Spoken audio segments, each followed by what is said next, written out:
brothers had an issue with him. They envied him, and they had nothing nice to say to him. They couldn't speak peaceably, the Bible says, to him. Whenever they spoke to him, it was rough. Whenever they said something to him, it was derogatory. Whenever they approached him, they looked at him with disgust, and they looked at him in a way that they wished he had never been born. They had no relationship with him, and it wasn't Joseph's fault. Can I be a preacher in this place tonight? Folk will have issues with you sometime when you ain't done a thing. I'm gonna go talk to these chairs over here, because y'all don't know folk like that. Y'all got, folk got problem with you and you hadn't done them a thing. Hello, some of the folk you love the most, tried to help the most. Some of the folk you, somebody, bless the most. Or folk that have issues with you, never tried to harm them, never tried to hurt them, never did anything that wasn't for their benefit, but they got issues and problems with you. Somebody, watch this, because of something somebody else said about you, because of somebody else telling them some things. Now they have an issue with you. I'm going to be a preacher next week. It wasn't Joseph's fault.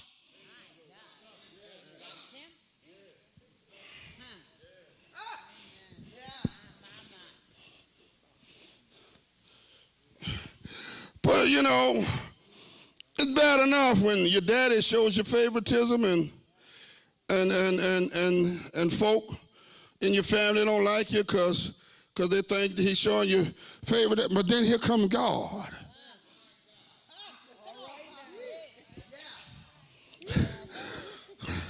Tell you, he's going to preach next week. He really is.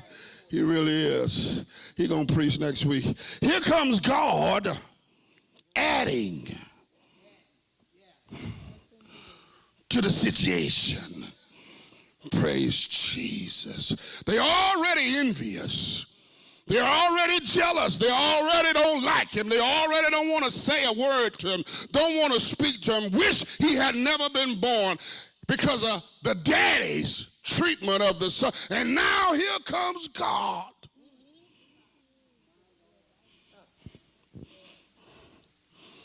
Hello, you better wake up if you don't think folk are jealous of you because of what the Lord has done for you. You better wake up if you think folk don't have an issue with you because of what the Lord has done for you. You better wake up if you don't think folk are trying to tear you down because of what the Lord has done for you. I'm preaching right. Sometimes it's the folks closest to you. I'm talking about the path of the dreamer. Yeah. Now the Lord shows up and adds fuel to the fire. They envied him. They had nothing nice to say to him, and now God gives him these dreams.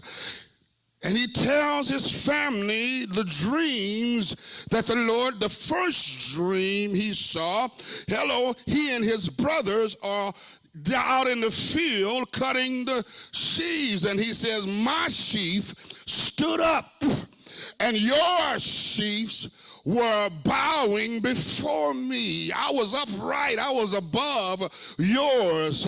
And right away the brothers got the interpretation. You trying to tell us that one day you're going to be greater than us? You're going to be so big that we're going to have to bow to you? Boy, you must be out of your mind. And the Bible says they hated him. Can you imagine another level of hate? Ooh, I preached that not long ago. I know y'all forgot it. Hatred goes to another level, to another degree. Watch this, because of what the Lord did. Shando. Yeah. Hatred goes to another level. See, you going around telling the Lord, and they're smiling in your face all the time. They want to slap.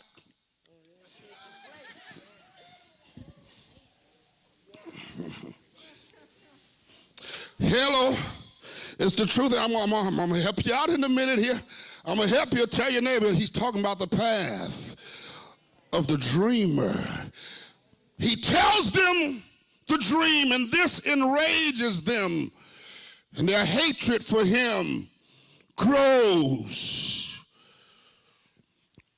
And that hatred puts the idea in their heads to bring harm to Joseph, because Joseph was crazy enough to believe God a second time.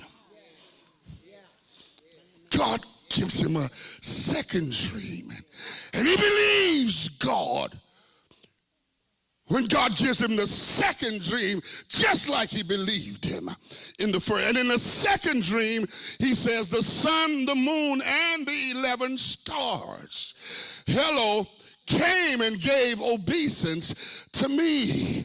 Hello, they honored me. They bowed before me. Now the sun and the moon was mama and daddy. Hello, and now he goes and tells, and daddy. Hello, y'all, see,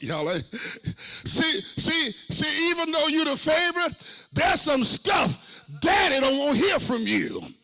There's some stuff daddy ain't going to put up. When he tells daddy, the Bible says daddy rebukes him.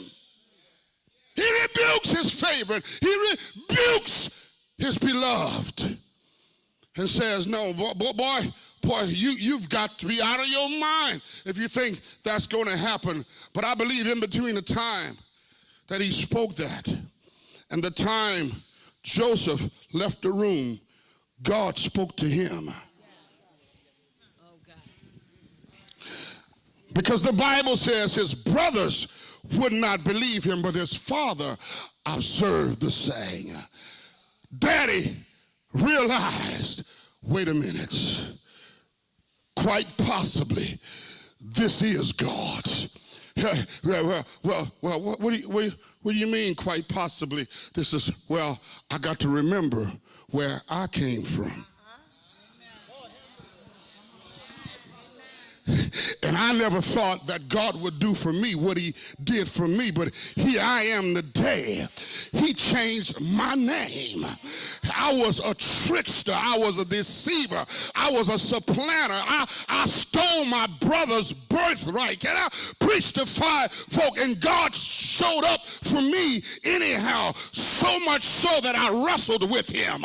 Can I preach to five? I wrestled with God, and God, I wouldn't let him go. I told him, he tried to get away from me because he said the day breaketh, but I told him, I'm not going to let you go till you bless me. And he touched the hollow of my thigh, and I got a limp, but I still wouldn't let him go till he blessed me. So I got to realize where I came from, and quite possibly this is God talking to my son.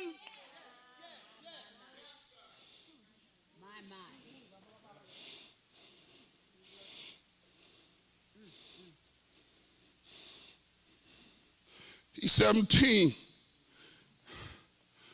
but doesn't mean God can't talk to him. And a little child shall lead them.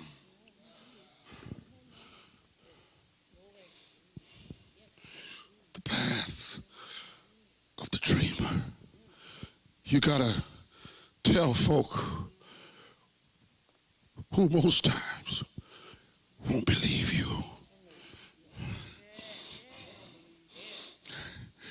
You got to say it to folk who most times will think you are off your rocker. You ain't liking me in here. If you believe it enough, if you trust God enough, you won't have an issue with telling somebody what the Lord is going to do for you. What the Lord promised he will do for you. And you got to look him in the face and tell him like it's already done. Can I preach to five folk? You know, you telling us we're going to bow to you one day? You must be out of your mind. And I can hear Joe say, wait a minute. You talking about you going to bow?